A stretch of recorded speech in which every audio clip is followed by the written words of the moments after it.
Hello students, let's continue with the further part of current asset financing policy. We were discussing working capital management chapter, in which we have already discussed in my previous session the optimum factors influencing working capital and what is the optimum level of determining working capital. Today let's continue with the current asset financing policy. The investment in current asset may be broken into two parts, that's the permanent current asset and the temporary working capital. Permanent current asset is the permanent requirement of money that you have to put in current assets even if your sales are very low or you make no sales. So they are like fixed amount that you should be keeping as permanent current assets. Whereas temporary working capital is the variable component that keeps on moving depending upon your sales or seasonal fluctuations. So higher the sales, temporary working capital will be high. Lower the sales, it will be low. So if you look at this graph, you can find the permanent working capital is fixed here for a certain time period, amount of working capital. So it's a straight line. The straight line, below the straight line, everything is permanent working capital. And anything above the straight line is the variable working capital. So if you can see, the working capital is fluctuating above the straight line. The second way of showing it is even the permanent working capital can keep growing over the time. So initially this was the permanent working capital. As the time passes, the company expands and the permanent working capital may keep growing. Whereas the variable above the line keeps fluctuating, which here you have more sales, you will have more working capital. Less sales, the working capital will be very low, and so on and so forth. So this is how the permanent and temporary working capital looks like. Now, there are three alternative policies for financing working capital. It's policy A, B, and C. Policy A, if you see, is a red line. That means that's the minimum level of current assets anybody maintains at certain level of sales. So here the risk is very high. Policy B is a moderate policy. You don't have very low or very high working capital. You have a moderate working capital. And policy C is very conservative or reserved, where the company keeps high level of working capital. They don't want to take any risk. So C, policy C represents conservative approach. The person who's adopting policy C, having highest current assets, is very conservative in nature. He doesn't want to take risk. He wants more and more amount to be kept in working capital and used as and when required. Policy A represents aggressive approach. Here, if you see in the policy A, it has a red line and very low level of working capital is maintained. So the person or the company is very aggressive. They don't want to keep high level of working capital. They are ready to take risk and they can manage things with low amount also, is what they feel. And policy B represents moderate approach, which is in between conservative and aggressive. So nor they are very high, nor they are very low. They are applying a moderate approach. So we should always have an optimum level of working capital, which we discussed in the previous session with the graph.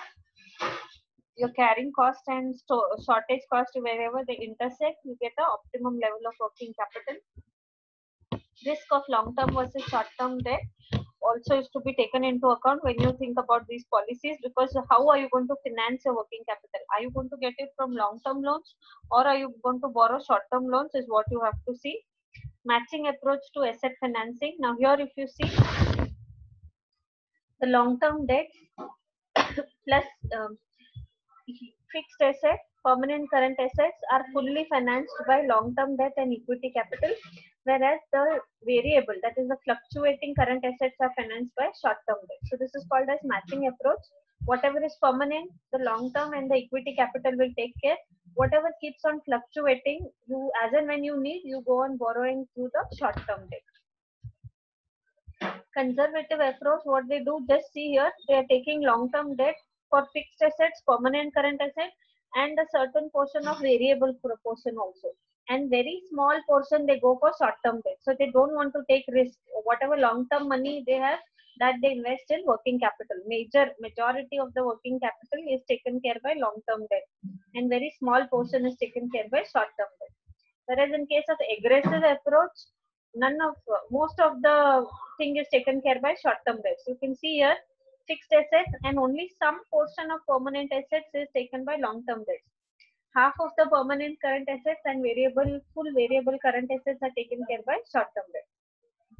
Here very less investment is done. in current assets from long-term debt, and most of it is managed through short-term debt. So conservative policy, under this policy, the investment in current asset is very high. This means that the firm has huge balance of cash, marketable securities, inventories, and high level of debtors. They don't want to take risks, so they maintain a huge balance of all these assets. Aggressive policy, under this policy, the investment in current asset is low. This means the firm has small balance of cash and marketable securities, small amount of inventories, and low level of debtors. Here they are very aggressive, investing very less amount in the current assets. These are the sources for financing current assets. You can fund your current assets through accruals. What do you mean by accruals? Accrual is nothing but when you can make the payments later or delay the payments. You purchase goods today and pay later, we call it as accruals. Or you delay your electricity bill payment, salary payment, so you can use that money for other purposes, so that's called as accruals. Trade credit,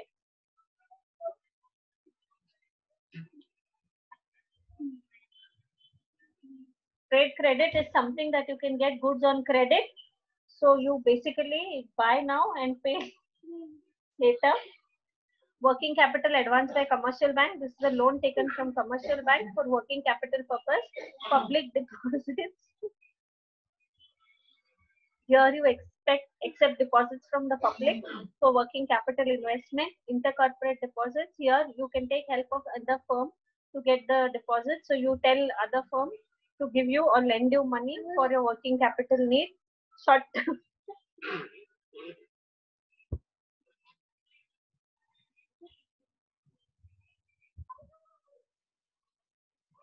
short-term loans from financial institutions.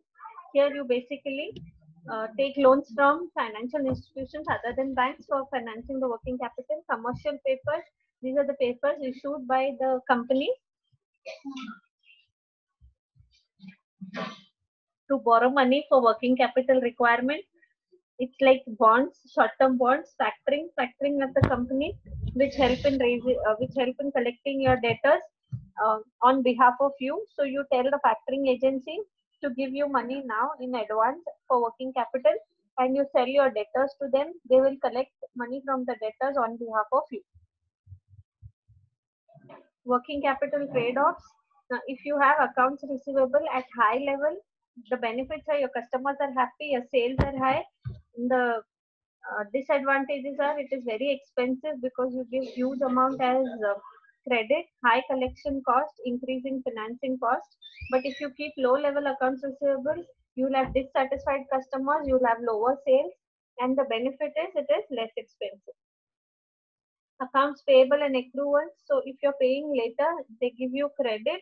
In that case, the benefits are you reduce need for extra finance because you're not paying it now. Spontaneously, you need not pay it. And cost is unhappy suppliers. The more you delay in payment, the suppliers remain unhappy. Then the next low level, if your accounts receivable, payable are at low level, the benefit is your suppliers are happy. Whereas the cost is you need spontaneous financing source, you need money right now to make payments to those particular people. So having high level of receivable is not good, nor having a low level. You should have optimum level of accounts receivable and accounts payable. Let's understand the working capital cycle, or we also call it as the operating cycle. So we start with cash. Whenever you run the business, you started with cash. Cash is converted to cash is used to buy the raw materials. So you buy raw materials. From raw materials, you convert it to just a second. Yeah, you buy raw materials, and the suppliers will ask you to pay later. So your accounts payable or your creditors come into picture there. And once you buy the raw materials, you convert them to work in progress. This work in progress is further converted to you do value addition to this work in progress, and it is further converted to finished goods. These finished goods are sold and you sell it on credit basis. So you have accounts receivable, or we can call it as debtors. These debtors will pay you back the cash. So this is how and this cash what you receive from debtors, you pay to the creditors or accounts payable. So this is how the operating cycle actually operates. You can have a look at it.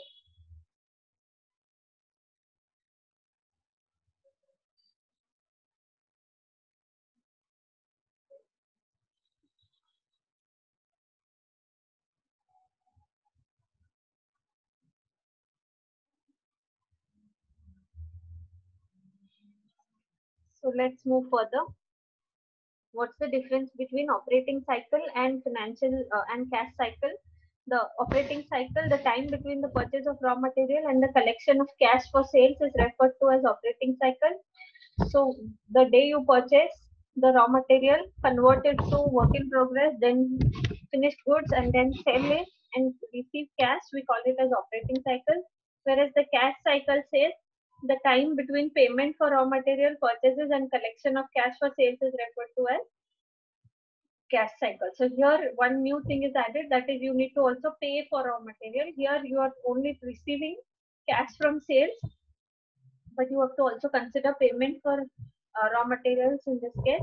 Operating cycle is the sum of inventory period and accounts receivable period, whereas cash cycle is equal to operating cycle minus accounts payable period. So when you add all the periods, raw material, finished goods, selling, then debtors taking time, all that put together, we call it operating cycle. And from operating cycle, when you minus the creditors period or accounts payable period, it becomes cash cycle. So here you can see purchase resources, this is inventory, conversion, sell on credit, and then you receive cash. So here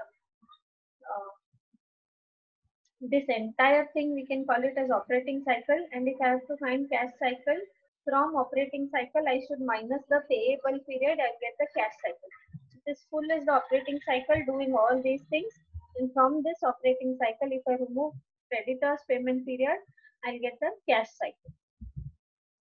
So this was about the working capital, the second part that we have discussed. Thank you.